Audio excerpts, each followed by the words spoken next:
All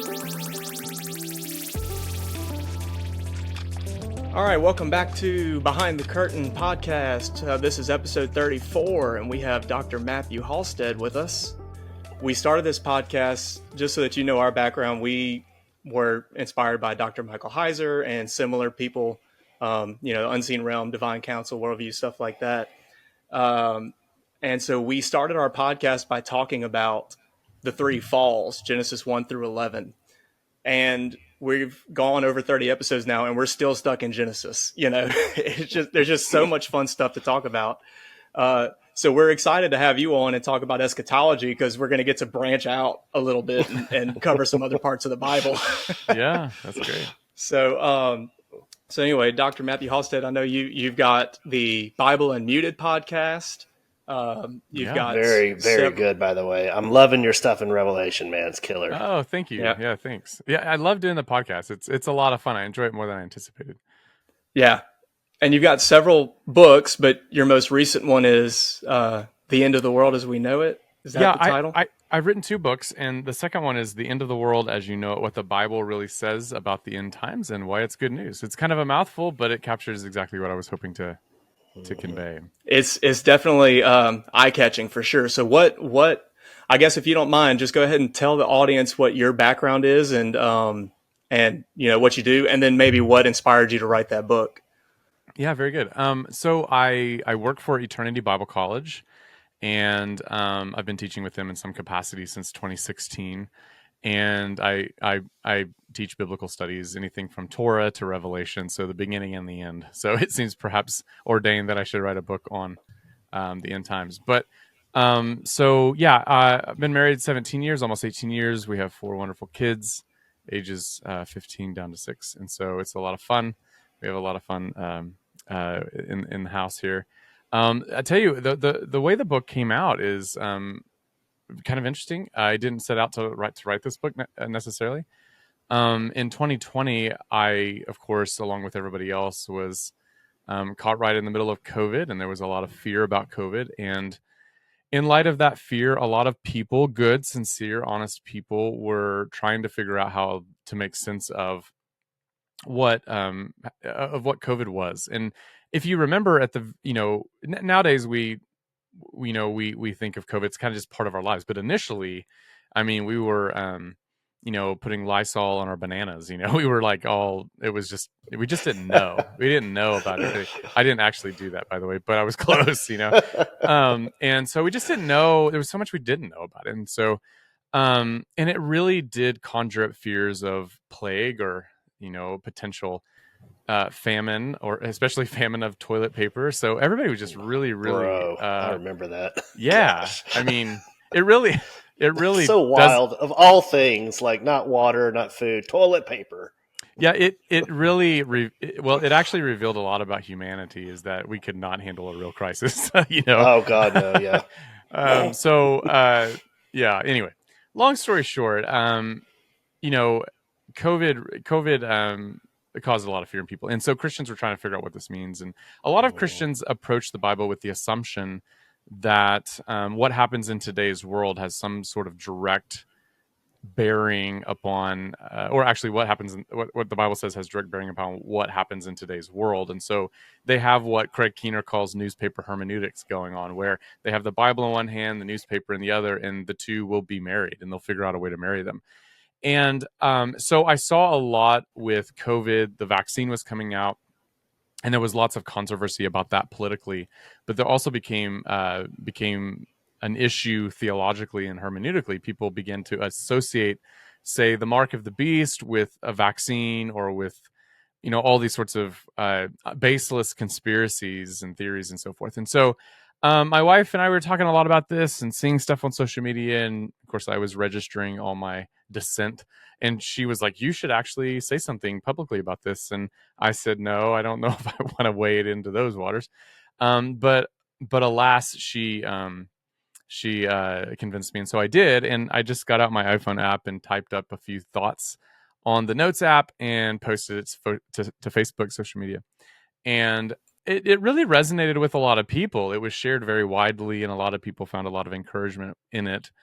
And at that time, a friend of mine was an editor at Logos Academic Blog is what it was called at the time.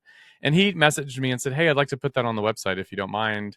Would you want to do that?" And I said, "Of course." So we stuck it on the website, and it did really well there, and a lot of people read it. It, as far as I know, even today, it's the most widely read article on the website. At least it was as of a couple years ago, I guess. Wow. Wow, that's cool. And so it really got a lot of attention, and Yahoo News even, they wrote an article and they linked to it, embedded a link to it. And so it just got a lot of attention. And so, of course, I got a lot of detractors too. At one point, I think I was, at one point, I was called an agent of Satan, like I'm somehow part of this conspiracy to, to keep the truth back and to get people to do really bad things and to get them signed up for the Antichrist roster. To get the barcode on their head. Yeah, I mean, the whole thing. I mean, I was joking with others. I'm like, I think some people think I'm on the payroll of the devil or something, Yeah. It's actually not true. So anyway, it was interesting, and so I was responding. I didn't really respond to those to those critiques, but there were genuine questions, of course, which everybody's entitled and encouraged to have, and so I responded to one inquiry and as a comment in the blog. And my editor friend was like, "Hey, that really long comment? You should turn that into a separate article. We'll do a follow-up." Anyway, so I wrote a separate article, and both of those articles are still online today. People can go check them out. And so anyway, long story short, he had approached me about making a book and doing that. So we did we went through all those steps, and then eventually that's what became the book. And those articles became the base of the book, and some of those articles actually made it into the book. So, or some of the pieces in those articles made it into the book. So anyway, and my publisher is the same, is part of the same company as the blog there. So there was that connection there. Anyway, long story short, it was a lot of fun, and but it was kind of an accident in some ways. Yeah. That's awesome. So I haven't had a chance to read the book yet. It's on my list now. After Josh and I, learned that you had it and we invited you on the show. Yeah. I love that because I can say, like, I kind of have a story similar to that. Of course, I didn't write a book about it, but during COVID, I had several friends and family coming to me asking what I thought about, the rapture and the end times and all that stuff. And I was one of those guys that I was very blunt, and I'd say, I don't see a lot of evidence for the rapture, and I see less evidence for 7 years of tribulation. And so I kind of think that, we're in a tribulation right now, and that's what the Bible is talking about. And I stopped getting questions about it after that because I was a buzzkill, And so, but it does happen. Yeah. So, but Josh and Josh actually, we had this conversation because we used to work together, and he said, Dr. Michael Heiser is doing a series on Revelation right now. You should go check it out. So I started listening to Naked Bible, and that was kind of this was the topic for me that kind of, I was like, wow, there are people that you can understand this stuff. Like the Bible there's so many parts of the Bible that are just confusing and mysterious. And to hear that there are people out there who study it and can understand and explain parts of it, I don't know, it gave me kind of a fresh fire, and I've been on this train ever since, Yeah, that's great.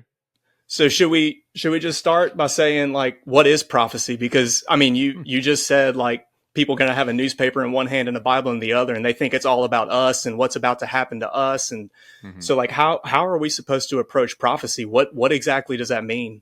That's the base question, I think, that we should always consider when we're addressing this question, especially if you want to study Revelation, because Revelation calls itself a prophecy. And so the thing with words is that they always come with baggage. Like they always come with baggage, right? And somebody said once that words were like suitcases. It doesn't really matter what the word is. What matters is what's packed into it. And I think that's a really good way to. Yeah, I think it's a decent way to put it. And so prophecy is one of those words. When I say prophecy, right? When I say that word, a lot of times, a lot of people, particularly evangelicals, Protestants, will have the idea that we're talking about a prediction, that prophecy is all about prediction, predicting something that will one day be fulfilled, right? It'll come about. And it's particularly about predicting events. Okay. So it can't think like Nostradamus, crystal ball, it's that kind of idea. Right. And a lot of people are wedded to that assumption. And so when they read the word prophecy in Revelation, they say, this is clearly about the future. And so that's an interesting piece there. The fact of the matter, though, is that it's wrong. You can't Revelation cannot. I'm sorry, prophecy cannot be reduced down to just prediction. Right. It can entail that, and often does. But to say that's the sum total, it would be incorrect. And I think we see this often in Scripture. The go-to example that I always give, and a lot of people use this example because it actually works, is that is to pay close attention to the way the gospel writers or just New Testament writers will interact with the Old Testament prophecies. Pay attention to how they describe those Old Testament texts as prophecies. So case in point, token example, is Matthew chapter 2, verse 15. And you guys know the scene. This is when the Holy Family, they are, in fear of their child, of Jesus's life, in a sense, because Herod is, functioning as the, first century version of Pharaoh. He's off to kill the kids because he's got paranoia, and it's very similar to Pharaoh in Exodus. And so anyway, the Holy Family flees to Egypt, where they live for a time, and then they come back to their home. And when they come back, Matthew, the writer, he says that this coming back is to fulfill what the prophet said. And then he quotes the prophet. He says, "Out of Egypt I called my son." The prophet that he's quoting there, even though he doesn't say the name, it's clearly Hosea. And he gets this from Hosea chapter 11, verse 1. And if you go there, you'll see those words, "Out of Egypt I called my son." Now, Matthew says that that's a prophecy that was fulfilled in Matthew chapter 2, verse 15, at the return of the Holy Family. And so because we think prophecy is about prediction fulfillment, and since he says it's fulfilled, then the modern readers often think, so Hosea was predicting something. So they go back to Hosea chapter 11 and say, okay, well, what was he predicting? Where does he predict stuff? And you read Hosea 11, verse 1, and you find out really quickly that, my goodness, he's actually not predicting anything. In fact, he's not even talking about the future. What's being referred to there is the past, Hosea's past. He's talking about the Exodus. He's remembering the past. And actually, it's the voice of God here, where God is like reminiscing, "Out of Egypt I called my son," right? And it has nothing to do with the future in Hosea's mind, I suspect. That raises all sorts of questions. What did Old Testament prophets know, and how do they know it? And, what does that even matter? And in this case, it's really interesting because it jolts our expectations of what we think prophecy is. And what ends up happening is that we end up bringing to the word prophecy our modern ideas and force Scripture to fit those modern ideas. Yep. Instead of getting our modern ideas about prophecy from Scripture itself. And that's what I encourage people to do in the book, is to set down your assumptions for a moment, put them in check. You can always pick them back up. It's no big deal. But for a moment, let's put them in check and think clearly about this. And so what we see in Matthew's gospel is not a prediction fulfillment of Hosea, but actually some sort of performance, that Jesus is performing the story of Israel in his own life. And he's acting it out like in a play or something like that.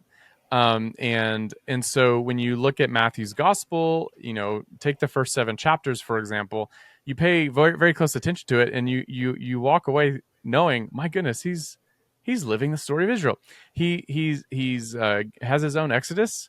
He goes through the Jordan River. He's baptized there, and he goes off into the wilderness for 40 days. He's tempted by some of the same things the children of Israel were tempted with in the 40 years wandering. And then, after that, he climbs a mountain and starts talking about the Torah. And so, well, what is that? Mount Sinai. So what Jesus is doing is he's reenacting, performing, if you will, the story of Israel. And so I think that's an important point here. And I think that I follow Hans Gadamer here on this, but he basically, the idea is that interpretation is more about performing a drama, almost like there's a creative element here, but there's still a faithfulness to the original, such that the original could be detected. And so I think that's what's happening here in this text with Jesus. But the whole point here about prophecy is this: it's not something that, when you have the prophecy in front of you, that you can necessarily predict about the future. You don't know it can be fulfilled in many cases until it's already fulfilled. Matthew didn't know that Hosea was talking about the things he was talking about until Jesus does them. And that's true of his first coming, of his showing up in the world in AD in the first century. It'll be true, I suspect, of eschatology when he comes again, that we don't know how all those texts are speaking about that reality until we are on the other side of his second coming and we look backwards. I love that. Awesome. How do we use this idea of like Jesus acting out or reenacting something that happened in Israel? I mean, is that does that only apply to Jesus, or is that kind of a rule for prophecy in general? Like, I'm thinking of like Matthew 24 when he talks about the abomination of desolation, and you would have like a preterist say that's been fulfilled because Jerusalem was destroyed, and and so he's talking about who, I'm sorry, I might say it wrong, but it's Antiochus, right? Antiochus. Okay, and then the Romans, and so they're kind of like Jesus is quoting this passage, and then it happens in 70 AD. So that's fulfilled. Like, that doesn't mean it can't happen again, or I mean, how does that make sense? It makes perfect sense. And I actually do address that in the book, because I have a couple chapters on tribulation, and I go in pretty much in depth on Matthew 24. And for those who aren't familiar with Matthew 24, it's a passage that's loaded with a lot of controversy. So on the one hand, you have yeah, it really is. And on the one hand, you have the preterists. We can call them that. I found out that somebody called me a preterist. I found out. So anyway, I don't want to be giving labels that are unfair, but because I think labels can be unfair. But anyway, just for the sake of this conversation, you have the preterist view that all of that was done in the first century. And when you read it, it's pretty clear that that's true. Right. And that's my opinion. I think that Jesus is clearly talking about the destruction of the temple. I think there is an element there, starting in verse 36. And I follow R.T. France here in his Matthew commentary when I say that starting in verse 36, he's probably talking about his second coming. That's disputable. I mean, that's debatable. That's my position, though. I think it makes sense. But at the very least, from verse 4 down to 35, we're talking about the destruction of the temple. Now, the question you raised, though, is because my view about prophecy is what it is, this performance of a drama, this recreative replay or act and reenactment. And by the way, I don't know, I don't recall where that phrase comes from. I think in terms of Gadamer's hermeneutics of performance and drama. Okay. But I don't know if somebody else has come up with that or not. But I don't know where I heard that. But anyway, it doesn't matter. But yeah, so act and reenactment, since that's my view, and since I think there's scriptural warrant for that. So the question becomes, okay, well, in that case, could this talk about an abomination of desolation, a great tribulation, could that be in the future? And my opinion is it's possible.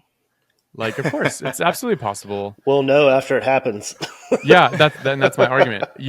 But as soon as you say it's possible, the conversation probably needs to be chastened at that point and say, well, there's not much we can know, other than to say it's possible. I mean, there might be a few speculative things we can say that are wise and careful, but we just don't know.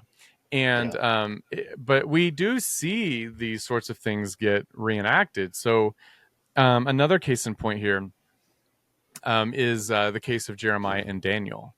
So Jeremiah talks about, in exile, that the people of Israel will go through 70 years of exile. Okay. Well, then by the time Daniel's story comes along, Daniel is a little confused, and he's like asking questions, and he wants to know like what's going on, and he finds out that no, it's much longer than 70. It's actually 70 times 7, or 490 years, right? And so the original prophecy gets expanded, gets a little bit more of a full expression. And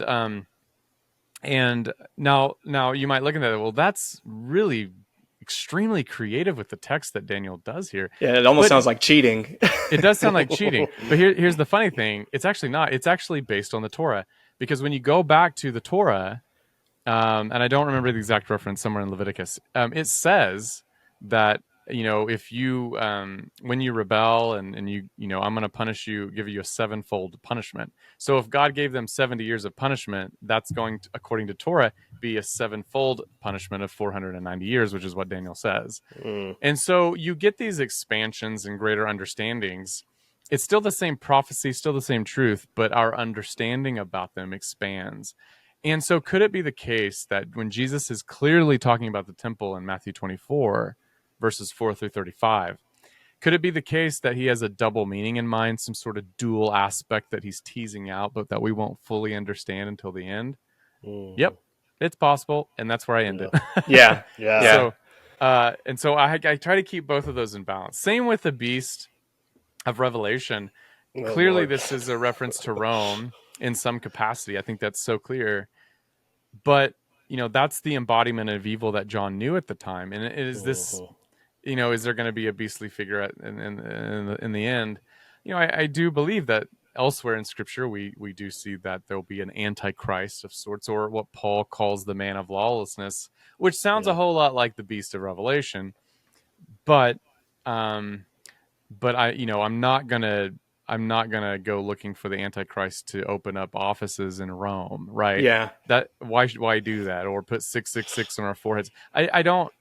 All of that's speculative. It's interesting, but at the end of the day, it spreads more fear than wisdom. So I want to stay away from it. Exactly. Right. Yeah. And it seems like to me the idea that the beast is Rome and it represents kind of the power of the day that it opposes the church.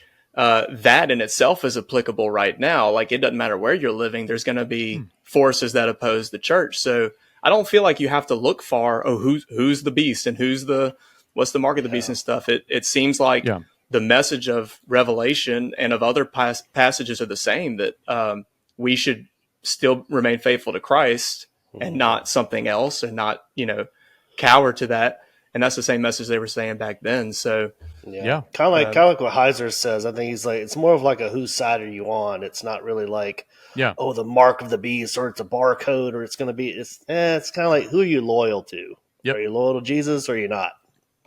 Right. So would you say, because you mentioned Paul talking about the man of lawlessness, and I'm wondering how this fits in with this idea that not all prophecy is predictive. I could reverse that and say, like, does that mean everything in the Bible that's predictive is prophecy? Because, like, people don't approach 1st and 2nd Thessalonians like Paul is prophesying. So, like, do we analyze that differently? Yeah, that's a good question too. I mean, I think again, I think it goes back to our lack of ability to understand what God intends, what the divine author is going to work out through these texts.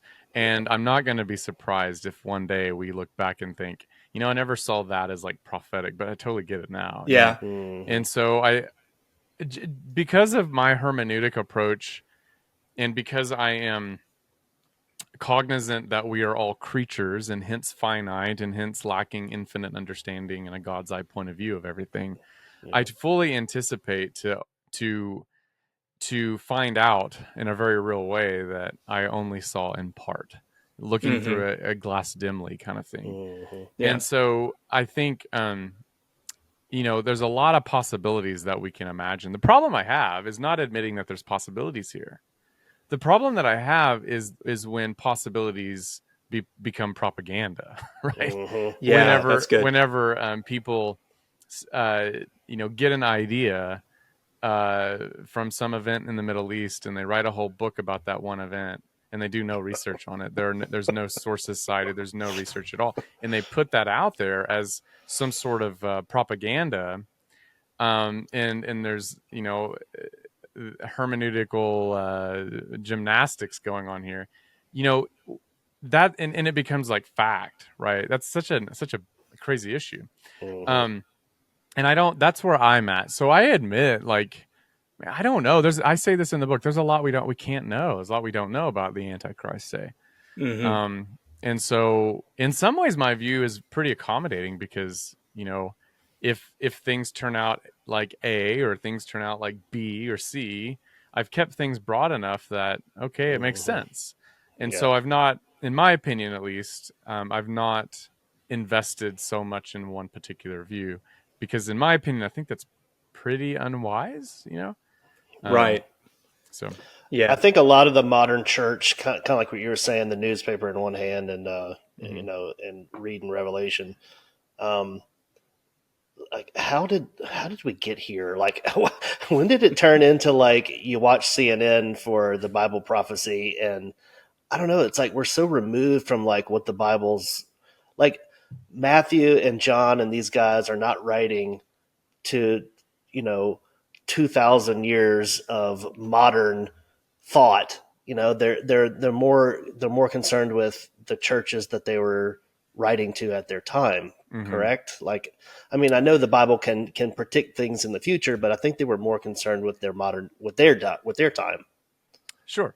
Yeah, in a Revelation, you do have this temptation, again, based on our assumption about prophecy, to immediately jump to the future, right? Right. And that commits people to all sorts of interesting interpretations. But at the end of the day, we have to remember that Revelation is a letter. Now that's shocking in some respects, because we don't often look at Revelation as if it were a letter, Right. like Right. the letter to Colossae or Ephesus or whatever. But it in fact is a letter to 7 real churches: Ephesus and Smyrna, Pergamum, Thyatira. All these places Right. were Right. very real places, and they had actual issues going on. And John calls himself a brother to these believers. You read this opening passage in Revelation, the first 3 chapters, and you really get the sense that these people know each other. So John is somebody who's writing to the questions of the day. And Mhm. as soon as you say that this is a letter, is the moment you commit yourself to the need to perform historical research. Because Yep. a letter implies local context, temporal context. That means you have to ask yourself, what was the purpose of this letter? What Hmm. motivated the person to write the letter? And what would motivate people to actually be interested in reading it? And moreover, what are these sorts of things? Like, John knows very specific details about these churches, even though he's on an island somewhere else. Hmm. Okay. And so you have to find out information uh, in the in between, like the unspoken part. Like, if you're listening to one side of the conversation, Hmm. as exegetes, it is helpful and necessary at times to reconstruct the other side. And Yep. that's not jumping into speculation, even though sometimes that can be speculative, but you can actually do it in a way that's rather responsible, right? Hmm. And in the case of Revelation, it's surprisingly not difficult, because this was an area of the world, an area of the Roman Empire that we know a decent amount of stuff about. Not as much as we would like, but a decent amount. So these 7 churches are in what is now modern day Western Turkey. Ephesus was a coastal town at the time. That the ocean line has receded some, but it was a large city too. By some estimations, I think we're looking at it being the 4th largest city in the empire at the time. And so it was a very important city, for sure. And when we go there and look at these cities and things that are going on, you begin to see real quick that, oh, okay, I think I totally get why John is talking the way he is, right? Hmm. But all of that becomes necessary the moment you recognize something very clear, that it's a letter. And growing up, I say this in the book. Growing up, I never once, that I remember at least, I never once was taught to look into the historical context of Revelation.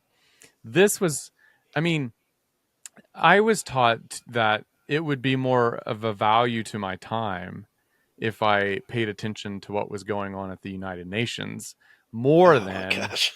more than Right. looking into, first century inscriptions or of Asia or something, Yeah. So anyway, but once you look into some of that stuff, it can be, no pun intended, but quite revelatory.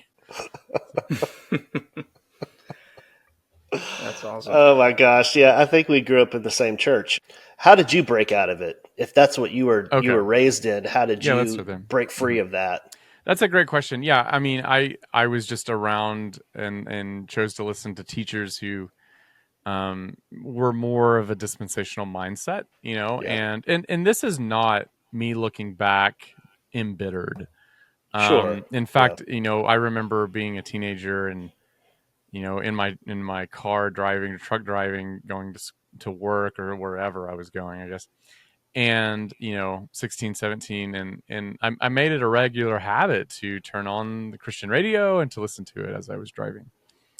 And I don't regret that one bit. And so, because I learned a lot about the Christian faith and how to live for Christ and stuff.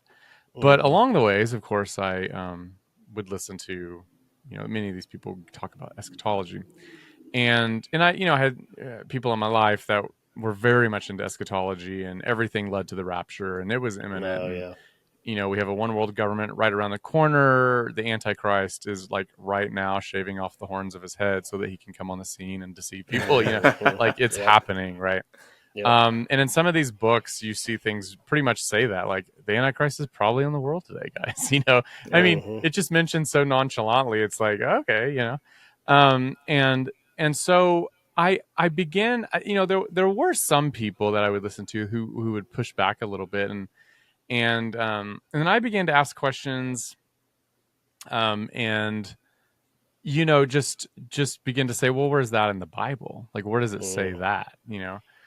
And I think that's the first start. Like, how do I encourage people, in all these issues, whether it's a view about the tribulation or whatever, is just ask some questions. Just don't be afraid to ask the question. Yeah. And because questions are powerful. We often think that answers are powerful. They can be, but actually the question is way more powerful. Jesus is such a token example of this. And Jesus is sometimes criticized by the Pharisees, and they ask him questions. By what authority do you do this? And Jesus responds with the question, and then he just drops the mic when he does, because it's very powerful. And so I just encourage people, just ask questions. Like, read my book if you have the time. Read my book and then ask questions of the book. Do I do my research? Are there holes in my argument? And do the same with other people too. It's interesting. In the book, I cite an example of a well-known prophecy teacher who's very, very, very, very, very influential. And in one of his books, he says that he's lamenting the fact that people question that there's a rapture. And he cites 2 Peter. And that's the passage where it says that in the end days there will be scoffers on the earth. And he connects that to rapture deniers. He says the very fact that we have people questioning the rapture is proof that we're living in the end times. Wow. So you're a scoffer if you don't believe in the rapture. Yeah, and think about and this person is a pastor too, right? And so think of the power of that, right? Just for a moment. Think of that. If you're in this person's congregation or sphere of influence, you'll never ask the question. Oh yeah, because he set it up such that to ask the question is to confess that you're part of the end time problem. Yeah, and I think that's so terrible. Yeah, oh, yeah. And so we should always encourage people. You need to ask some questions. That the truth is never afraid of the question. That's a cool thing. Like the truth is never afraid of it. And so I think that's probably just a very general, simple, but very powerful nonetheless, a way forward in this topic. Yeah, very, very much. How about approaching the book of Revelation itself? And I know there's other passages in the Bible that we could use as an example, but when you say end times or apocalypse or whatever, people always think Revelation. Oh, you must be talking about Revelation. What is a healthy way to approach that? Are we to take any of it literally, chronologically? Because you talk a lot about this in your book and in your podcast. Yeah, yeah. A lot of people take it literal, and Mm-hmm. I think you kind of hit it on the like we need to know the history and the background of what we're reading, and that could enlighten us a lot on what Revelation's really saying. Yeah. So what's like the healthy way to approach that? Yeah, especially when we're talking about the idea of interpreting things literally. That's like, I don't literally know what that means. Like Nice. literally, like, okay. So for example, if I'm reading a poem, okay, say it's a biblical poem somewhere in the Psalms, say, and the psalmist says the mountains are clapping and the trees are rejoicing, right, or whatever. Like, okay, I need to interpret that literally. If I interpret that literally, what does that mean? Well, it depends what you mean by literally. Right. Yeah. like the mountains are actual people with hands, and Mm-hmm. or I should interpret it literally in the sense of staying true to its poetic features, right? So if I interpret it poetically, that's a literal way that's a fair way too. So I don't quite understand sometimes this call to literalness, but let's just go with the first option here, like literal versus metaphorical, or let's see, that's terrible. Or symbolic. Symbolic. Yeah. Let's just do that. Yeah. So the clue. This is very interesting. So David De Silva, you guys familiar with David's stuff? I've heard his name. Yeah. Okay. Yeah, I cite him in the book in several places, and he actually endorsed the book. But he's got excellent work on this. Like, you guys should get him on the podcast. He's an amazing guy. And but David David has this book called Unholy Allegiances. And somewhere in that book, he says that Revelation, this is a loose paraphrase, but it's so good. Revelation does not need a key to unlock it. Rather, Revelation is the key to unlock everything else. And that's a good way to put it. And I think if we dig a little deeper into Revelation, we'll see that it doesn't need a whole lot of guesswork. Let me give you some examples. Right off the start, in Revelation chapter 1, John says that he is receiving a revelation of Jesus Christ, and it was given to him by one of God's angels, and he says to make known, the stuff that God wants him to know. But that phrase, to make known, in Greek is or he made it known. That's the word. In Greek, it comes from semeino, which is a Greek verb, semeino, and it means it can be translated as to make known. But actually, it could probably be better translated as to made known by symbols. Because semeino, if you listen to the word semeino, it's where we get our word semiotics from. And semiotics is a branch of philosophy that studies the symbolism and signs, particularly as it relates to language. Okay, semiotics, semeino, semeion, all those words. Okay. And so he's saying this is something God makes it known through signs. Craig Keener points this out in his fantastic Revelation commentary. That same idea here about semeino, and I'm glad that we. Here's the thing: we need to read Revelation very slowly and do a lot of work digging deep, because we notice these little things like that. Anyway, long story short, so if that's all true, and it is, then John has given us an interpretive key, in a sense, right? So again, think of David's idea that it doesn't need an interpretive key. It is the interpretive key. The reason it doesn't need one is because it already has it within it. It's built in, right? And so it's built in. It tells us, hey guys, you're about to read something with a bunch of signs in it, right? Wow. And then that clues us in to think, oh, okay, I can expect some signs. And so it is interesting when you get into the text. You have this, 7-headed dragon. You have, this woman who gives birth. The dragon's trying to kill her baby. You have 666, 1,000, 144,000, and we say, oh, 144,000, that's literal, or 1,000, that's literal, or whatever. 666, whatever, literal. How come nobody takes other images literally? Like, Jesus is depicted as someone with a sword coming out of his mouth. Right. And we interpret that symbolically because we know it's silly otherwise. Right. But we should interpret it symbolically because John has told us that these sorts of things should be expected. And so I suspect that whenever it comes to these other instances, that we should also entertain a more symbolic understanding as well. Yeah. Well, John even mentions, he's talking about the lampstands and the stars. Mm-hmm. He even goes on to say, hey, the lampstands represent this. Yeah. The stars are this. They're he tells you what they angels. mean. Yeah, he's giving you the symbol, and then he's like, hey, stupid, this is what it means. It's like, but I don't know. For some reason, we see Apache helicopters, like World War III for some reason. I don't know, it's just mind-boggling. Yeah, and that's a great point. Like John actually interprets those for us. Like we don't have to guess. Yeah. He does the same thing in Revelation 17 about the beast. The 7 heads represent 7 mountains, and they represent 7 kings. Like he tells you what they are. Yeah.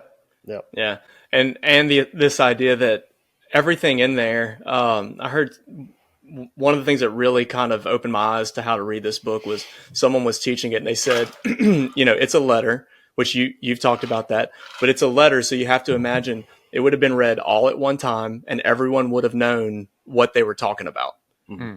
And just that idea of it meant something to them, so I don't really have to guess. Like Josh said, is this a helicopter, or is this a some kind of missile, and this and that, and something that we bring up on this podcast a lot because we've been doing a lot with Genesis, and Genesis is hard to understand because nobody was there to witness it,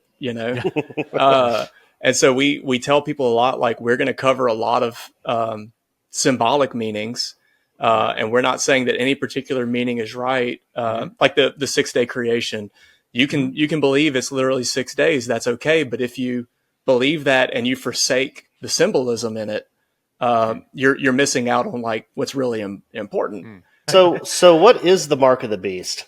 And don't some of the manuscripts, some of the earlier manuscripts, don't they say 616 instead of 666? Yeah. Okay. 616 is or 616 or 616. Yeah, that's part of it too. So okay, before we talk about the mark of the beast, we kind of have to know a little bit about the beast, right? And so I think there are lots of clues about this. In the text, internally, there's evidence to suggest that the beast is Rome. Externally, I think there's some evidence to suggest that the beast is associated with Rome as well.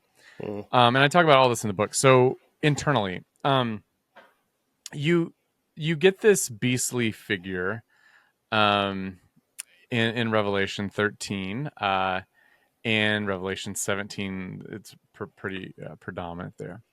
The beast, well, there are 2 beasts. I think that's an important caveat here, but we'll talk about the one that's mentioned that has 7 heads, and which is really odd, but actually the dragon that spawns the beast has 7 heads, so there's some continuity there, I suppose.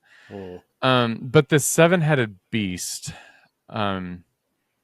is given the interpretation by John as being representative of 7 mountains and 7 kings. Okay.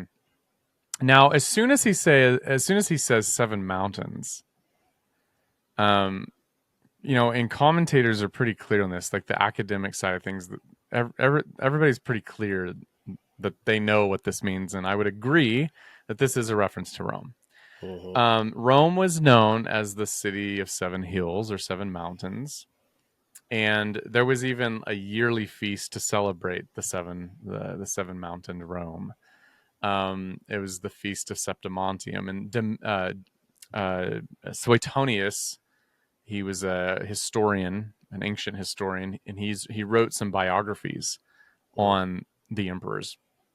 And he, in his biography on Domitian, who was emperor in the mid to late 80s to the 90s, around the time when I think Revelation was written. When Domitian, in that biography of Domitian, there's a discussion about the feast, this annual feast, Septimontium, and the Feast of the 7 Hills. I mean, the way I liken this is this was probably so well known that Rome had this nickname. Right. That if I were to say to you guys, hey, last year I was in the Big Apple, you guys would know immediately that I was talking about New York, right? Right. New York City. and maybe particularly. Anyway, there's some shared unspoken knowledge there, and so I think Rome as a seven-heeled city that's clearly seems to be the case. So, moreover, what's interesting is that these seven heads, which represent seven mountains, also represent seven kings, which actually makes a lot of sense because it was in the capital of Rome, the city of Rome, where the emperors lived, and for the most part, where they lived, and that was the capital of the empire. So it seems like this beastly figure is definitely the empire, and there is emphasis, I believe, on certain emperors and whatnot. Um, so yeah, we'll get into this in a little bit, but other texts will talk about the seven-hilled Rome as well. Okay, so you have, I think I cite most of these in the book too. But anyway, yeah, and so there was an article written by Mark Wilson, and I quote this piece from Wilson's article in the book, and he summarizes, kind of collects everything in one nice little tidy paragraph about instances outside of the Bible where Nero and or Domitian were called a beast. So some external evidence that they were called that. And so maybe it's not a stretch to say that John in Revelation was picking up on this and using something like this, and if you know anything about Nero or Domitian, they were clearly beastly, right? They were anti-Christ for sure. Yeah, I mean they were anti-human, and so they were not really good people at all. And so so you have some convergence here, such that you can come up with a reasonable understanding that this beast is definitely Rome. You also have this Babylon language that's used in Revelation 18 specifically. And Babylon was clearly an epithet for Rome. This seems pretty well established. And so, anyway, you have all these things come together to indicate that we're talking about Rome. Yeah, and another thing too is when you get into the mark here, this is a really interesting piece here. So in Revelation 13, 16 to 18 is where you have the famous mark of the beast passage. And feel free to interrupt me. I'm just going to start blabbing because I could probably talk forever about this part. But that's great. You have the mark of the beast passage, and a lot of people fear that this is something that you could accidentally take. And we've heard this a lot. And the reality, though, is when you just look through all the instances of where the mark of the beast is mentioned in Revelation, you're going to find something really interesting. And I encourage everybody to do this. Like, take a yellow highlighter and start highlighting, where these are. And one thing you'll notice is that the mark of the beast is for John associated with the worship of the beast, or specifically the worship of the image of the beast. You'll see those two paired up a lot, right, in Revelation. And so somehow the mark of the beast is associated with this willful dedication of loyalty to the beast. And that's not something you stumble into. Like, you don't accidentally, you don't wake up and like, what? I think 10 years ago, I accidentally started worshiping Satan.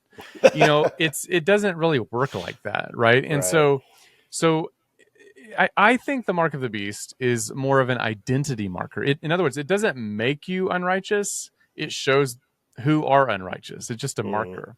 Yeah. And people might say, okay, well, that's kind of a stretch. And I would respond kindly. I would say, I don't think it's a stretch at all, because of what I said about it being associated with worship. But secondly, and even more importantly, John's not the first person to be talking about a mark on the forehead or the arm. True. Or whatever. Yep. I mean, we often think that he is. So I'll get to that in a moment, but let me say a second thing here.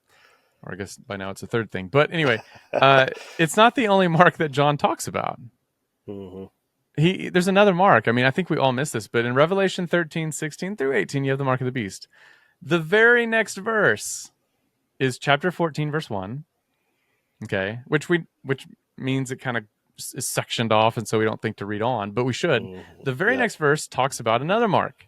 It's called the seal of the Lamb, or what Craig Keener calls the mark of the Lamb. Okay, and and that goes on the righteous. And so you have two marks. Okay. Mm-hmm. Now, what's fascinating about this is that more than likely these two things ought to be seen as opposed to one another, that what can be said about one can be said about the other. And we don't get the indication from the seal of the Lamb that makes people righteous. No, it goes on them because they already are. And so let's talk about the mark situation. In elsewhere in the Bible, you have marks. Particularly, you have a mark in Ezekiel chapter 9, and this is all in the book. Other people talk about this stuff too, so I'm not making this up on the fly. Like Keener talks about it, and others too. Mm-hmm. But in Exodus chapter 9, you have this situation where God's about to bring judgment upon Israel, and he's about to destroy the temple. And before he does, though, he tells his angel, "Hey, go off and mark the righteous. Put a mark on them, because I don't want them to be destroyed." It's kind of a preserving mark. And so the angel goes and does this, and there's no indication. Craig Keener says this, and he's right. There's no indication that this is a visible mark to us. Right. It's a spiritual sort of thing. I mean, an angel does it, right? And so it's a mark on the righteous to protect them. You do have other marks as well. You have, in Deuteronomy chapter 6, you've got this idea of putting the word of God on your forehead and your hand. This is to symbolize that your thoughts and your actions are going to be, in accordance with Torah. Cain has a mark on his head, right? I was going to say Cain had one to be protected. I thought, so you have. It's not unreasonable to see these as marks all throughout Scripture. Interestingly, outside of Scripture, in a work known as the Psalms of Solomon, which is I think about 100 BC, so 100 years before the New Testament was written. It's not in your Bibles or anything, but it's a text that's important. And in chapter 15, you have a mark on the righteous and a mark on the unrighteous. And so, so you have these things. This is common Jewish way of thinking about how to mark people up for judgment or preservation. So in my opinion, and I think it really goes beyond my opinion, I think we're just looking at some important data here, that in Revelation 13:14, this mark on the unrighteous and the mark on the righteous, they are identity markers. They are not maker markers, meaning they don't make you anything. They mark you out as something you already are. Okay, and so that right there, in many ways, can free us up a little bit, especially, a lot of evangelicals who are really concerned they're going to accidentally take this mark. Right. Like, not at all. Like, you have the seal of the Holy Spirit, and apparently the unrighteous have their own corresponding seal too. It's probably invisible, but I make a caveat here in my book. I say, it's probably invisible. However, there are visible manifestations of invisible realities. So you might have the seal of the Holy Spirit upon you, but there are fruits of the Spirit that can be clearly seen. You might have the mark of the beast upon you, but there are clearly marks or fruits of evil that can be clearly seen. And these can be instantiated in the real world in various ways, right? Right. So you have that idea. The other thing about the mark of the beast is the association with the name of the beast, which is given in terms of numbers, 666. Yeah. People look at this as like some sort of code or whatever. That's not it's probably not the best way to put it. It's not encoded, because, he's trying to keep things necessarily secret or whatever. I mean, I think it's pretty clear who he's talking about. There was a practice called gematria, where so let me back up and say a couple things about the language of like Greek or Hebrew or whatever. In English, for example, let's start here. We have two separate scripts. We have a script for spelling words of letters, and we have a script that's totally separate for numbers. We use a Roman script for our letters, and we use an Arabic script for our numbers, right? Okay, and that's super helpful because we don't have to reuse anything, right? A is always A, 1 is always 1, right? But in Greek and in Hebrew, you didn't have separate scripts, separate ways of making marks. So what you would do is you would use your letters to represent numbers. Okay, so alpha, beta, gamma, delta, that's the letters of the Greek. Alpha is 1, beta is 2, gamma is 3, and so forth. And then at a certain point, numbers would represent double digits and so forth. Okay, so it was fairly common, I would say, to take people's names and words and to gematrize them, for lack of a better word, and to turn them into numbers for playful reasons, for romantic reasons. There's a famous inscription about someone saying, "I love the person whose number is blah blah blah," right? So and so in Suetonius, that's the biographer historian I mentioned earlier, in his biography on Nero. And I encourage everybody to go read this stuff. You can go find it online for free. If you read the biography of Nero, you'll see where Suetonius talks about how people in the empire, nobody liked Nero, by the way. Like in the latter part of his career, especially, nobody liked him. He was very narcissistic and terrible with the economy. I mean, it was terrible. And so people made fun of him, and apparently he kind of let it go. I mean, he didn't, he'd kill you on a whim if he wanted to, but apparently he didn't mind. Well, maybe he did. I don't know. But anyway, there was like graffiti on the wall and so forth. And there's one instance, there was a situation where they were making fun of him, and they used a number to represent Nero there, right? And so we know this was a practice. We know people did this to Nero and so forth. And so when it comes to 666, a case could be made for that. This is Nero that we're talking about. And a lot of scholars are going to point to Nero here. The reason is because his name fits pretty easily in this number. If you, for example, if you take his name and his title, Neron Kaiser, okay, and you take that in Greek and you turn it into Hebrew, transliterate it into Hebrew, then the number that you get is 666.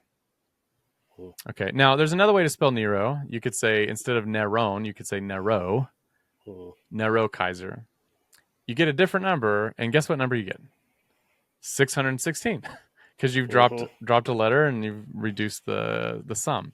Yep. So it goes from 666 to 616, or 666 and 616. And as it turns out, when in the manuscript tradition that we have two numbers represented in the manuscript tradition. It's 666. But not always. In some, in part of the tradition, you have 616, which that's pretty interesting. I mean, is that a coincidence? That's tough, That's tough to go down that route. But but here's the thing with gematria is it all depends on how you spell the name. It all depends on what names you use. I mean, the Caesars had long names, like, if you look at King Charles, I mean, go check out how long his name is. You have titles thrown in, and so it's not a slam dunk, by no means conclusive, but all together, when you take in all that stuff we talked about, the beasts, the heads, the mountains, all that, and you bring in a case could be made that we're talking about the emperor. I mean, we're talking about the empire, and perhaps honing in on a particular emperor or two. And interestingly enough, Domitian, who is called a beast elsewhere, he sometimes was understood to be kind of a second Nero figure, right? Like him and Nero were kind of, even though they lived at different times, they very similar to one another. And so you have that situation. Now remember what I said. I'll kind of wrap up with this. I said the mark of the beast is associated with the worship of the image of the beast. Remember how I said that? Yeah. It's not just the worship of the beast, but particularly the worship of the image of the beast. Now, this is very interesting when you look at the historical data. We know that Caesar was worshipped in the ancient world. There was something we know now today as the imperial cult. And the imperial cult was a pretty big deal in this part of the world. Okay. And so basically it was a whole system. You had priests, you had all this stuff. You had temples dedicated to the worship of Caesar. Like Ephesus had a temple. Pergamum did, and I mean you had all these major province-sponsored temples, provincial temples. You had all these smaller altars too, dedicated to the worship of Caesar. And the practice that Rome had actually was that once you die, you could be deified. So the Roman Senate would vote to deify you. I mean, they would hold a vote to do this, I guess, right? So you think modern democracies have issues now? Like, at least we're not holding votes. Okay, they who get wants to vote on this? Wow. How many Jeez. yays do we have to make this All right. former president, a god? Oh, God. Let us not hold our breath, though. Nay. Yeah. And so it was customary after you die to be deified, right? So when Julius Caesar, Suetonius has him as the first Caesar, emperor rather. That's debatable because he's not really an emperor. You don't really, he's different. But anyway, nonetheless, Suetonius has him as one. When he dies, he's deified by the Senate, and he has an adoptive son, Octavian. And when your adopted dad gets to be deified, he's divine now. You get to be called son of the divine, right? And this was a title that Octavian, who we know as Augustus Caesar, this is a title that he enjoyed, right? Oh, and man. yeah, absolutely. And so the thing in Rome was, according to Roman custom, is that it was considered bad taste to insist on being worshipped while you were alive. Like, it was totally cool after you died if the Senate approved of you or whatever, but you don't need to do this right now. Now, stay humble, right? Yeah, you have. That's right. Yeah, humility was a token virtue for the emperor. How much did it cost to be deified? I bet that was a pretty penny, huh? Yeah, well, you had to die. So, but here's the thing. Now, in Asia Minor, where these churches are that we're talking about, Ephesus and Colossae, or Colossae was there too, but Ephesus and Pergamum and stuff. These are Greek-speaking This is a Greek-speaking culture. It's a Greek culture. Okay. And the Greeks were much different than their Roman counterparts. The Greeks didn't mind worshiping living people, their rulers, okay? They just didn't find that to be problematic or against the mores of the time. Now, so they were okay with this, more so than the people in Rome. Now, Rome thought it was weird. And Augustus is trying to play this political thing where he's like, oh no, don't worship me, you don't need to do this, oh, you really want to? Well, let me talk to the guys. That's sort of, well, this is Matt paraphrasing, but this is sort of how it works. And so basically, they you do have this idea of worshiping the living family and whatnot. They're already called son of the divine and whatever by this point, and their families are all that kind of stuff. And so, and I talk about this all in the book. But anyway, so we have this imperial cult, and it's very powerful, extremely, extremely powerful in this part of the world. And most people just went on with it. Like, nobody had a problem with polytheistic worship. Okay, we're gonna get another god. His name is Julius. That's fine. We got already. It's not a big deal. And so you had this stuff happening. Now, things get really difficult because these titles that are used for Caesar are pretty important to the empire. So I've already said you have son of the divine, right? Son of the divine one. Okay, and you had words like savior, where Augustus is our savior. These words are prominent. Here's where it gets really interesting. Here's a really interesting story. In 9 BC, 9 years before Jesus, or roughly, came in his incarnation. In 9 BC, in a place called Priene, there was an inscription that we have, and this is a well-known inscription. I briefly mentioned it in the book. I probably should have talked more about it, but I think I have something on my blog about it, though. But anyway, this inscription it talks about this kind of a contest that was held at this time. And basically the contest was, hey, we want to seek a way to honor the emperor. Like, we want to come up with a cool way to honor the emperor. And this was something that this part of the world really tried to do, because it's good for business, good for all that kind of stuff, right? It's kind of like a local city now trying to win the hearts of the Olympic Committee so that the Olympics come, right? And so they were always trying to do this. And so they had this contest, and this guy, this local citizen, he comes up with this idea. Hey, he's like, here's how we can honor the emperor. Here's how we can honor Augustus. let's make our new year his birthday, or let's make his birthday our new year, right? So we'll center our calendar around him, and we can swear in officers on that day, and that's just a great idea apparently to the rulers of the area. Like, oh, that's great, so let's do it. And so this inscription records all this, and they record, in part of that recording there, it's super fascinating because they say, we want to honor Caesar, we want to honor Augustus, and the language that's used there, it says, his birth was good news, literally gospel. His birth was gospel, and he has brought peace to people, and he is I forget some of the other titles there. He has brought peace. He's gospel. I think he's called God, Theos there.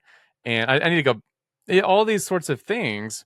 What's funny is when you go back and read Luke chapter 2, Jesus's birth is called gospel. Wow. Jesus is the one who brings peace to the world. And he is the Son of God, right? I mean, you have these ideas in Luke's gospel and the Christian tradition too. But and you kind of have to ask yourself, okay, what's Luke really doing here? Like, he's probably aware of the propaganda around empire, and he's saying, no, Jesus is. And so, and mind you, this is 9 BC. Jesus is born later. Luke writes many decades later, of course. But I suspect that the nativity scene, or the nativity story rather, is a political response, right? Wow. And so it's really super cool in that respect. And so I think that this is the world. We need to understand that this is the world that they're living in.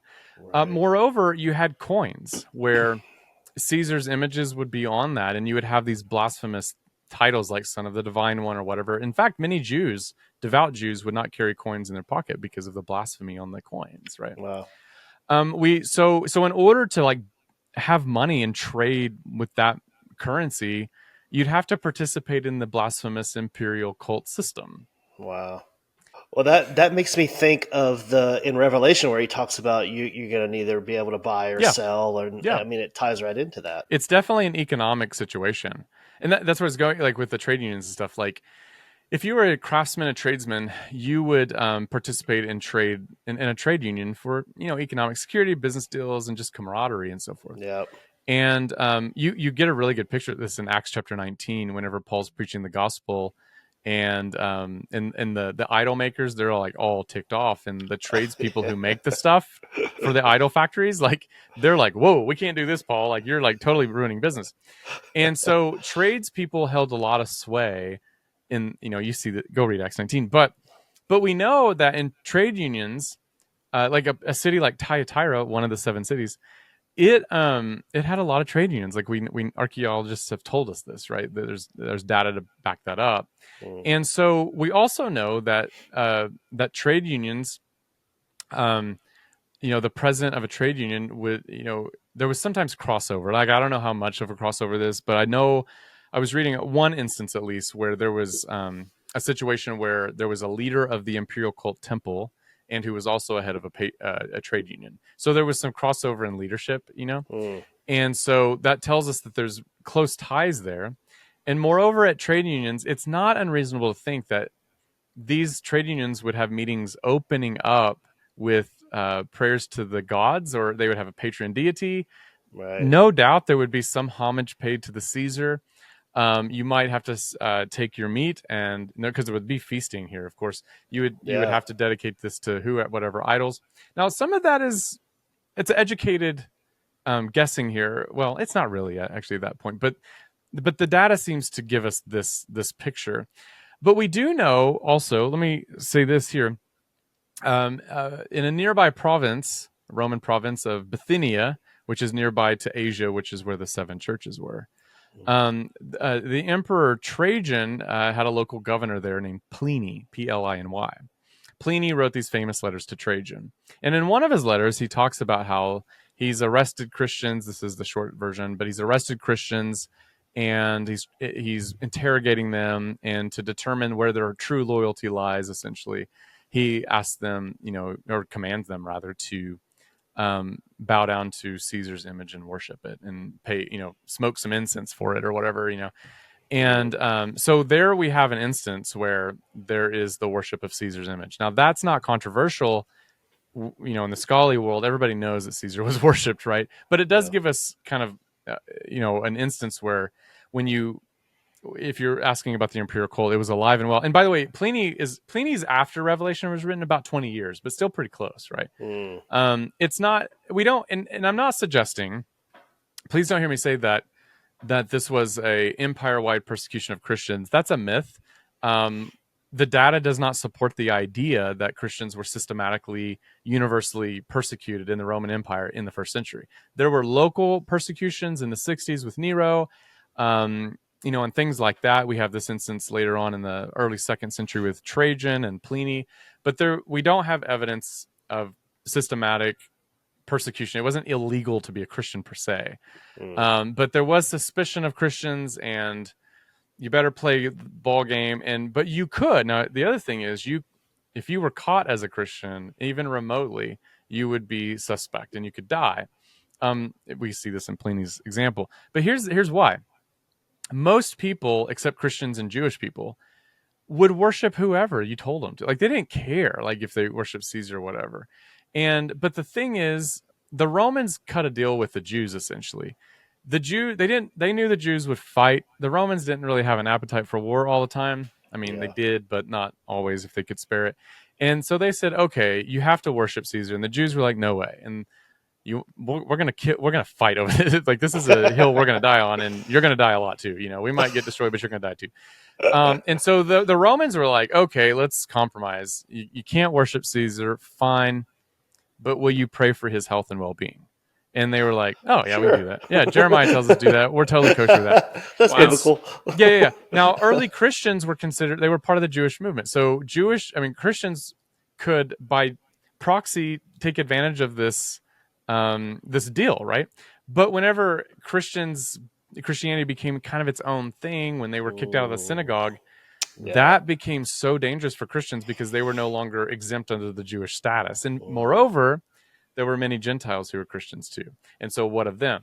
And so it was even though there wasn't a systematic persecution, it was still very difficult. Like, you had to watch yourself. And so this is the world of Asia. Like, I've just given you the world of Asia. And so putting it all together, what is the mark of the beast? Well, I think it's it's definitely a spiritual thing, an invisible thing, but again, it could have physical manifestations in things like coins with blasphemous images, with temples, and feast at trade unions, so forth. All these things, I talk about this in the book, but all these things are coming into play. That the mark of the beast is it could be any and all of those things. Specifically, I do think specifically he's talking about buying and selling. So I think it had something to do with money, particularly. So that gives us a baseline for how to think about these things. So I expand it. I think a swastika qualifies as a mark of the beast, right? And so there are modern day applications, but here's the thing. The mark of the beast is not only a future thing. It's a present thing and it's a past thing. It's just a reality. That's how Revelation is applicable. I've talked too much, so man, that's so it's been good. And I'm glad you made the economic connection there, because I know a lot of people, the reason they go to credit cards and microchips and whatever is because it says about buying and selling. But the evidence is not there for it being a credit card. It's a loyalty thing, like you're saying. Right. So right. Yeah, and that made me think too. Like, during Jesus's trial, Pilate like tells the Jews, "Oh, this is your thing. Like, you handle this." And you kind of see that what you were talking about, like them being kind of exempt from certain things. Yeah, there was a level of independence here. Jews were not allowed to perform capital punishments, right? In that sense, but they were given quite a bit of independence in that regard, for sure. Now, what was it? Isn't there a thing about? And I've heard this. Like, with the phrase, like, Jesus is Lord, like, for a Christian to say Jesus is Lord at that time would have been a direct threat to Caesar. Yeah, it could have definitely been perceived as that. I think so. So going back to Domitian, the emperor of the late 80s and 90s, Suetonius tells us in his biography that Domitian insisted on being called Lord and God. So if you came up to him, you said, "My Lord and my God," And so that's an example. And Domitian and Nero were very similar. They thought of themselves as gods, like living gods. And again, that shows their depravity, even for their own depraved culture. And that's why when Nero is actually condemned as an enemy of the state, the Senate condemned him, and he fled, ended up committing suicide.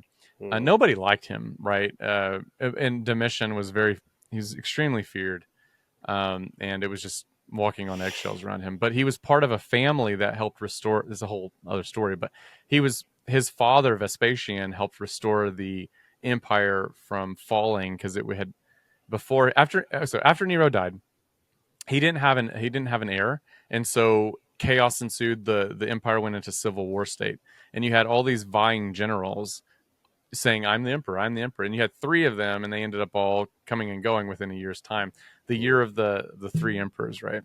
And so but then Vespasian, who was a general, he's like, I think I'll apply for the job. So he starts going off to Rome. He leaves his son Titus in Jerusalem to handle the battle of the temple. And Vespasian goes back. He becomes emperor, and his family is very much beloved, because he restores stability to the empire. Vespasian reigns. His son Titus, who is considered a war hero, he becomes the next emperor. And then after Titus is Domitian, the one that we've been talking about. So it's imperative to know our history to really understand our Bibles. Yeah. So, yeah, and this is a caveat. I just want to say, like, in order to get a full, or I would say a more 3D understanding, it's not important for understanding the gospel, right? I mean, I don't think that at all. Yeah. It is important for understanding some of these other issues, and I think if we're going to talk about these issues, we need to have at least a baseline understanding of how they actually work. And scholars work in this field all the time. Like, there are scholars who've dedicated their entire careers to just studying this world, Asia Minor, first century stuff. And so, my hope is that I can build a bridge from their excellent work to the church and create conversation here. That is so needed, man. When we got into Dr. Heiser's stuff, we're like, man, like the bridge, like the gap between like scholar and layman is huge, and we need more bridges crossing that gap, man. I agree with you. Yeah. And I don't want to, I mean, it's just the way things go. I mean, pastors are incredibly busy. They don't have time to dedicate to study and stuff. So there's a role for scholars in the life of the church. I mean, and I don't think pastors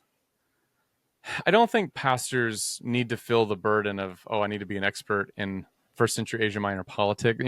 No, you don't have time, because that or ancient Near Eastern studies, you can't do it all. And so most pastors are working incredibly hard to take care of the sick and praying with their people and planning service, all those sorts of things. Right. And so, but they don't, unfortunately, a lot of the scholarly material isn't even known. Or it's just inaccessible and things like that. So we need to figure out creative ways to bridge that gap. And yeah. So anyway, that's my goal. This book is hopefully, I pray it's a bridge builder. Oh man. Yeah. Awesome. Yeah.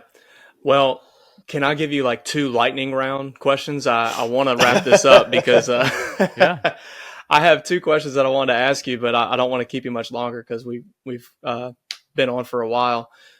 When you're talking about interpreting Revelation literally, I've heard that there's a debate whether it's a chronological series of events or whether symbols are being repeated. Could you? I don't know if you can give a short answer to that, but like, how should we understand it that way? Excellent question, and this is one of those questions where,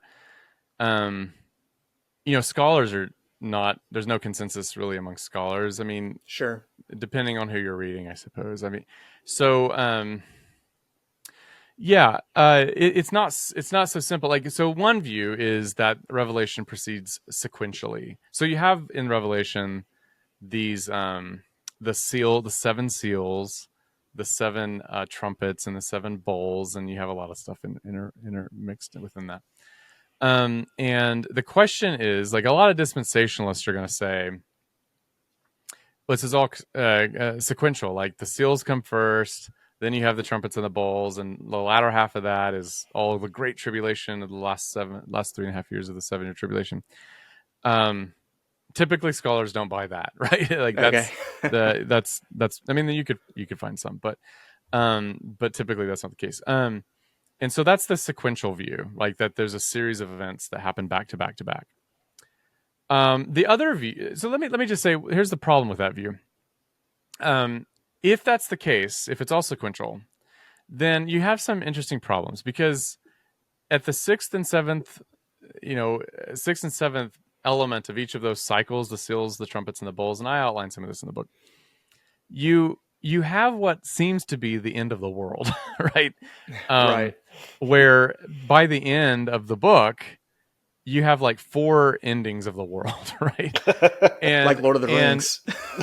You have these multiple, like, how many times is the world going to end, guys?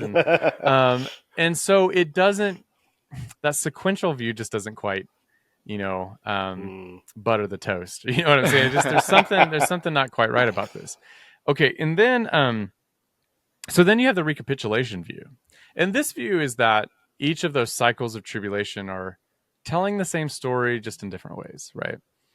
And indeed, if you look at some of these elements of each of these seals, trumpets, and bowls, you can find some correspondence here. The difficulty with that view, though, is that it's not a neat and tidy correspondence always. Like, so if you're looking for exact parallels, it's kind of a stretch, to be honest with you. Right. My view, though, is I think I buy more into I do. I argue for a recapitulation idea. I don't go into a lot of detail, but that's sort of my best guess. But with each recapitulation, though, you get some intensity. So there's going to be, it's not just easily a retelling of the same story, but it's a retelling creatively the same story in much different ways. But I still think, because I don't want 3 or 4 endings here, I just don't think that works. And because I also, secondly, don't think Revelation itself is telling a chronological story, because, I mean, after all, in Revelation chapter 1, you have a fully grown Jesus, right? Mm-hmm. But in Revelation 12, you have the story of his birth, and then you have his ascension and all those sorts of, and that tells the story of what happens after he ascends and all that. So it kind of does give the appearance of jumping around, but there is enough mirroring here in each of these cycles that I'm content to say there's some sort of recapitulation, even though I admit that's not a 1-to-1. You can't find the 1-to-1, but you can see an intensity in each of these, and it's just telling the same story, but in different elements often. So that's my view. Okay. The other thing I'm sure people listening will want to know, you mentioned the temple a little bit earlier. What do you think about Ezekiel's temple? Does it have to be a physical temple? Is it something in the future, the heavenly temple? Oh my gosh. Church? If I read another article about a red heifer, I'm going to go crazy, bro. That's been all over the place lately. You could do a whole episode on just that, but I'm just wondering, how would you boil that down for somebody? Yeah, just very briefly, I would say that, so you have these two different views. Ezekiel prophesies that there's going to be a temple, and he gives these measurements, and it seems pretty detailed. And so people say this has got to be a literal third temple. It's too detailed not to be, or whatever. And then you have the other view, is that he's being symbolic here. Like, no, this is a symbolic third temple. My view is that, and again, I'm always trying to ask questions, and I feel like sometimes, well, I put it this way: I don't let others set the terms of the debate often, right? Yeah, and so that's a good way to say it. if all I'm hearing are two sides, I'm like, okay, where's the third guy here? Because and that's not always helpful. I get that, but in this case, I think there's something to be said about it. So Ezekiel's temple is pretty detailed, and I admit, like, that, why is such detail if you don't have a literal fulfillment? The difficulty here, though, is that it's very clear it's very clear in the New Testament that the temple language that's used is, and I'm a Paul guy. I spent a lot of time in Paul doing my PhD, and so I'm kind of bent toward the way he thinks often, and he uses the term temple as the body of Christ, right? Yeah. I mean, it's a spiritual temple, right? And there's a logic with that. He's not just, he didn't wake up one morning and think, this is a good idea. No, there's actually like a logic here, because it goes back to the gospel and the Jesus tradition, where Jesus is at the temple and he says, this is going to be destroyed. I'm going to raise it up in 3 days. And then, he's equating his body with the temple. Okay. And because you have Jesus before he dies, and, he's already said that the body is his temple. And that makes sense, right? Because Jesus dies, and the temples are where sacrifices are. Jesus's body is where the sacrifice is made. Temples are where the deity dwells, and Jesus, all the fullness of the Godhead dwells. And so it makes sense why he would equate the two. And then you have this very mystical sort of language that Jesus uses, say at the Last Supper, where he says, this is the blood of my covenant. This is my body. You need to eat this. And so he's speaking about a mystical union between his people and his own self. And then he goes off, and then he does remarkable things. He tells the disciples, I'm giving you the authority to bind and loose, to bind the sins, to loose the sins, right? And that's very, very important. I don't think Protestants do enough justice to this, to be honest with you, but he gives the keys over. Like if you're Catholic, you say that's Peter. If you're, if you're Anglican, I'm Anglican. So there's more of a plurality here than my beloved Roman brothers would and sisters would believe. But anyway, that's okay. Right. Yeah. But you do nonetheless have absolute authority, not absolute, but you have deep God-given authority in union with the apostles here. And so, and then you have Paul talking about a sharing in the body. Like he uses the word koinonia in 1 Corinthians 10:11, that when you partake of the Eucharist, there's a real presence here and you're ingesting it. Like it's a union. In Romans 6, to be baptized into Christ is to be in union with Christ. And so there's a mystical union here, such that it makes sense for Paul to take the next step. Is like, well, we're the body of Christ. We're the temple, right? Yeah. Yeah. Okay, so back to Ezekiel. I think all of that needs to be in the foreground or the background, where we understand this temple language. Now, the question is this, and this is where my third way kind of comes in, is I don't doubt that some element of both are true. Now, here's what I mean by that. I think that the temple is a spiritual reality. I do. Okay. I even think in 2 Thessalonians, where Paul's talking about the man of sin, he talks about the temple there. I think it's an epithet for the church. I think it's a synonym. Okay. Yeah. And so, so the view is Ezekiel talking literal, or is the temple symbolic? And I would say that's a false dilemma, because I think Ezekiel is talking about a literal temple, but it's not going to be fulfilled in the way Ezekiel thought it would be.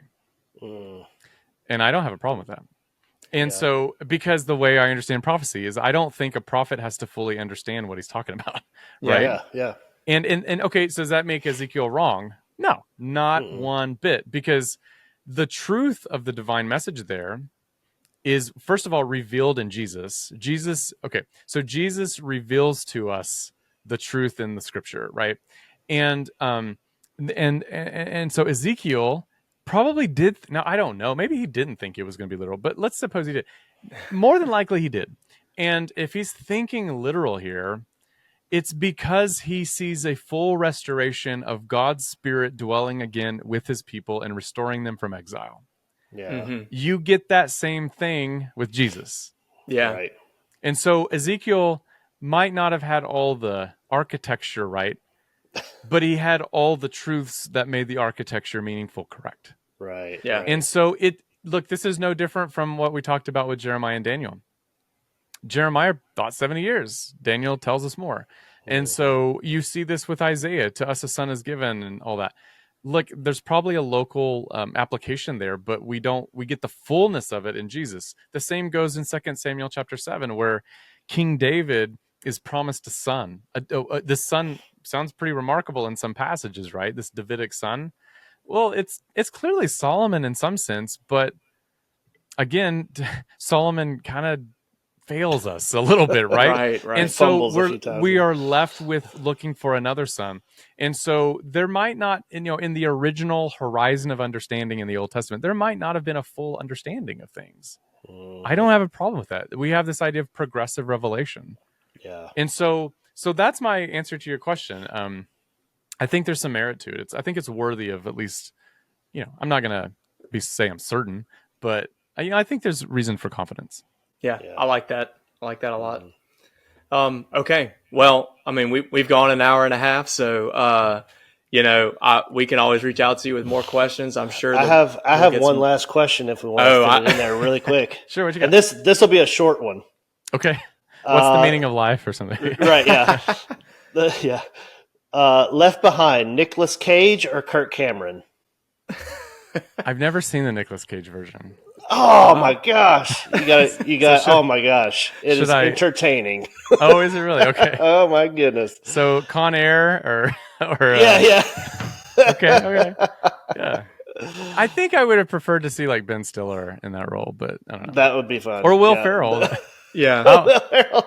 I actually think Will Ferrell would be interesting. Yeah. That would be hilarious. Man. Awesome. Well, we just want to say thank you for your time, Man, Dr. Halsted. So good. For everybody listening, you've got where can they find you? You've got the Bible Unmuted podcast. Mm-hmm. Your two books. Tell us where we can find more. Yeah, I have a website that kind of has everything located in one spot. So it's just my name, MatthewHalsted.com, and you can find everything there. I've got a link to the podcast. I have a blog, some links to the books and social media kind of stuff. You can find me on the social media platforms and stuff too. So yeah, Feel free to peruse around. Awesome. Definitely. And he's going through Revelation like almost word for word right now. Very good. Listen to his podcast if you want more details on what we've been talking about today. Yeah, and I'll be naming the Antichrist, and I'll give some dates too. And it's all going to go nice. Down, so, that could be your next book. We need to make like a bingo card and just mark. Yeah, that's right. All the things that you can claim. Bingo apocalypse or something. Yeah, that'd be great. That would be awesome. Antichrist bingo. That's a great name. All right. Okay. Well, thank you. Man, appreciate it. Yeah, absolutely. It's been a pleasure, and thanks for the invite. And hope to talk with you again. Yes, we'll definitely have to have you back on. Definitely.